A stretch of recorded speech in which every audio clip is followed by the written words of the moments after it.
Tout d'abord, je tiens à remercier le comité qui m'a fait confiance, qui m'a fait venir. Je remercie également toutes les personnes qui ont participé à cette arrivée. Et je remercie aussi les joueurs qui, depuis que je suis arrivé, se donnent corps et âme à l'entraînement pour s'adapter à mes méthodes d'entraînement. Et moi aussi, je m'adapte à eux. Bien entendu, je connais la plupart des joueurs qui ont joué l'année dernière. Ceux-là, je les connais par cœur. Et quelques nouveaux qui viennent de division inférieure, eux, je ne les connais pas.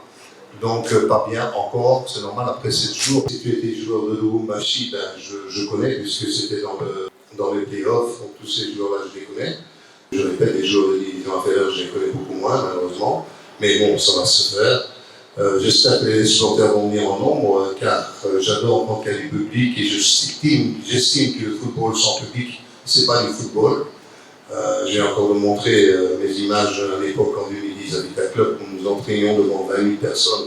Il y avait 80 000 personnes au stade, 70 000, 80 000, 60 000. C'est vrai que ça met de la pression, mais au moins ça met de l'ambiance aussi, et notamment en Coupe d'Afrique ici. Limpopo fait partie des 3 équipes qui sont les plus populaires en RDC, Vita Club, Mazembe et Limpopo, donc ça on le sait. Moi personnellement la pression, ça ne m'effraie pas. J'espère que ça ne va pas effrayer les joueurs, qui vont donner le meilleur d'eux-mêmes, qui vont reproduire ce qu'on apprend à l'entraînement sur le terrain pour faire plaisir justement aux membres du comité, aux supporters qui parfois se privent de manger pour venir au stade, et bien entendu à leur famille et à nous-mêmes. Bien entendu en essayant d'être humble, c'est l'humilité, respecter tous les adversaires, ne pas les prendre de haut. Ce serait une grosse erreur que de faire cela. À l'heure actuelle, il n'y a plus de petites équipes et nous en avons parlé assez, nous en avons parlé souvent. Cette phrase est revenue très souvent lors des playoffs. C'est 90 minutes, c'est 11 contre 11 plus les remplaçants. Et la vérité, c'est celle du terrain. Ce n'est pas la vérité du papier, ce n'est pas les noms qui font jouer l'équipe, c'est ce qu'on produit sur le terrain. Donc, parler, c'est facile, délivrer, c'est beaucoup plus difficile. Donc voilà, je respecte énormément cet adversaire que je ne connais pas bien, donc je vais recevoir des vidéos ce soir. Et par la suite, ce sera un peu plus facile, puisque le prochain adversaire va prendre Mazembe demain. Mazembe voilà, est connu, même s'ils ont perdu, tout comme pour quelques joueurs, ils ont fait des renforts.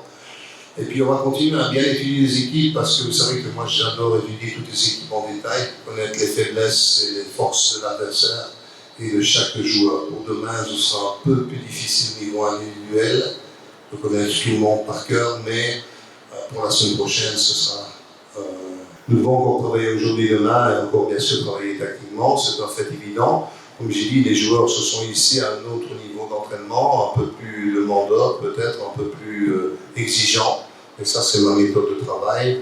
Je suis très loin de critiquer mon confrère, mais pas faire comme certaines déclarations que j'ai entendues ici en conférence de presse de certains coachs que je n'ai pas personnellement. On m'aurait dit des choses comme ça, je n'aurais pas apprécié.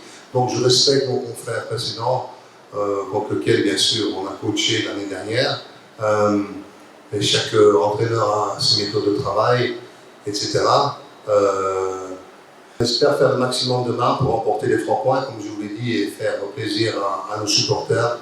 J'espère que les jambes de mes joueurs ne sont pas trop lourdes, puisqu'ils ne sont pas habitués à ce type de travail, mais ça va venir. Comment faire? Simplement en donnant le meilleur de soi-même et en appliquant tout ce qu'on a appris à l'entraînement. Et surtout pas ne pas estimer l'adversaire, hein, surtout pas le prendre pour un adversaire pour rien du tout, parce que ça, ce serait la plus grosse erreur. Dans ce cas-là, Limpopo serait le plus grand adversaire de Limpopo. Si les joueurs croiraient qu'ils seraient déjà avec les 3 points avant de monter sur le terrain, ça n'existe plus.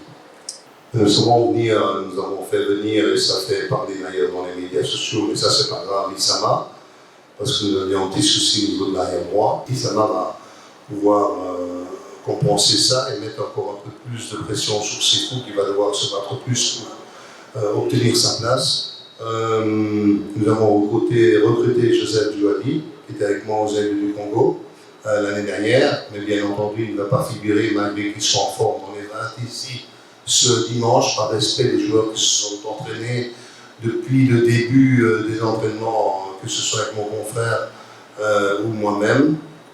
Joseph est déjà prévenu.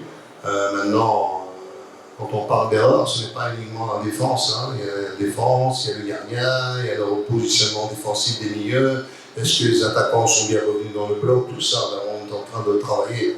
Donc ce sont des choses qu'il faut absolument améliorer. Ce sont des joueurs qui sont là, qui sont en fin de carrière, je le sais, ils travaillent, ils doivent se hisser au niveau des autres.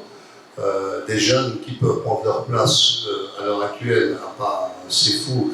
Bien sûr qu'il y aura des jeunes sur les ailes, là c'est normal. Hein. On a transféré Niembo, il y avait Casimir Basso, il y avait encore d'autres garçons comme Dikok, et puis j'en oublie, pardonnez-moi, les noms je les connais pas tous, en tout cas des nouveaux.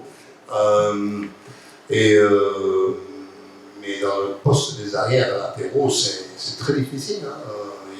Il n'y avait pas vraiment. Il y avait Siama, mais il s'est blessé, donc avant que je n'arrive. Hein, comme au milieu, vous avez amené Denis Smith-Vida, qui est un très bon joueur, qui vient de la Réunion, mais il s'est blessé. Donc il faut faire avec les gens que vous avez.